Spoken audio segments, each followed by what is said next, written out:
Halo gengs, kembali lagi bersama Randy Setiawan. Semua teknologi pasti selalu hadir dengan dampak positif dan negatif ya gengs. Sayangnya, penemuan-penemuan terlarang berikut malah lebih sering disalahgunakan nih gengs.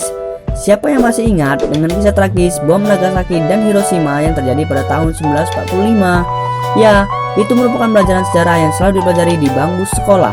Apakah kamu tahu seperti apa cara untuk membuat bom dengan ledakan luar biasa hebat seperti itu? Inilah penemuan sang profesor legendaris yang sebenarnya malah disalahgunakan oleh manusia modern. Tak hanya bom atom, masih ada beberapa penemuan lain yang terlarang dan seharusnya tak pernah diciptakan nih gengs. Sebab dengan adanya penemuan tersebut, banyak yang justru membuat beragam produk untuk menghancurkan umat manusia. Apa sajakah penemuan terlarang yang seharusnya tidak diciptakan? Sebelum kita masuk pembahasan, jangan lupa untuk like, share, komen, dan juga subscribe ya gengs, karena subscribe itu gratis. Oke, langsung saja kita masuk pembahasan yang pertama.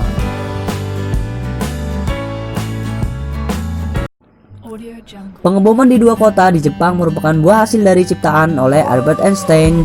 Karena penemuannya berupa E sama dengan MC kuadrat, nama Einstein langsung melambung tinggi nih gengs. Namun siapa sangka, jika dia masih hidup dan menyaksikan dunia saat ini, mungkin ia akan menyesal dengan teori yang pernah dibuatnya itu.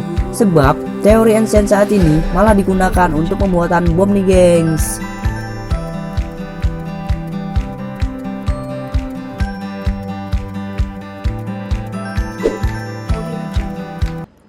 Selanjutnya yaitu penemuan formula LSD yang ditemukan oleh David Nichols. David Nichols adalah ahli kimia asal Amerika nih gengs.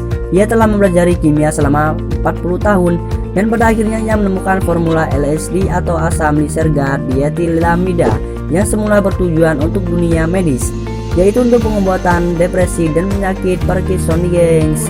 Namun sayangnya, temuan beliau malah digunakan untuk bahan terlarang, yang mana menciptakan obat terlarang dengan sukses. Gilanya lagi, sudah banyak korban yang terbunuh akibat temuan David Nichols.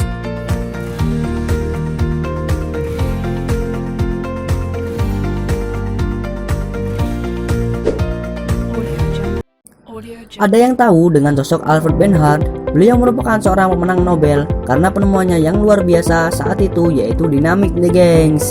Alfred lahir pada tanggal 12 Oktober 1833 di Swedia. Uniknya nih gengs, saat itu ia menemukan dinamit tanpa sengaja saat melihat nitrogliserin yang cair kemudian menetes ke tanah yang berkapur. Saat itu ia mengaku bahwa dinamit sangatlah aman dan akhirnya beliau memproduksi sampai Albert menjadi kaya. Bahkan ia mematenkan penemuannya pada tahun 1886. Pada mulanya dinamit digunakan sebagai bahan peledak tambang. Namun lambat laun ciptaan Albert malah berubah menjadi bencana dan digunakan untuk perang nih gengs. Maka dari itu, jangan pernah membuat sebuah penemuan tanpa melihat sisi kedepannya ya.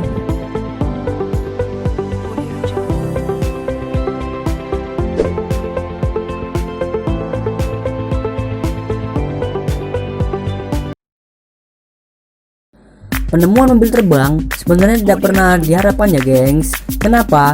Bukannya itu membuktikan bahwa inovasi teknologi sudah semakin gila. Awalnya kita pasti berpikir bahwa mobil terbang adalah salah satu teknologi yang harus dimiliki di masa depan. Sebab dengan adanya mobil terbang pasti tak ada lagi permasalahan kemacetan di muka bumi ini.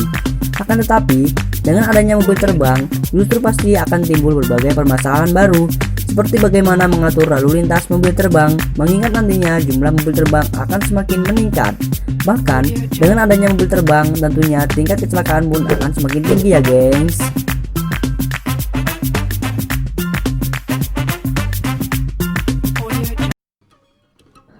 Pembekuan kriogenik adalah suatu teknologi medis yang sebenarnya sudah mulai dikembangkan saat ini.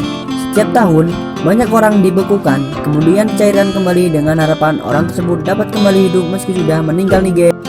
Akan tetapi, jika hal tersebut benar-benar terjadi, maka setiap orang yang meninggal pasti dapat dihidupkan kembali ya gengs. Dan akhirnya tidak ada lagi kematian. Lantas bagaimana nasib populasi manusia di bumi? Bumi akan semakin dipenuhi dengan manusia. Pastinya akan terasa menyeramkan kalau bumi sampai terlalu penuh ya.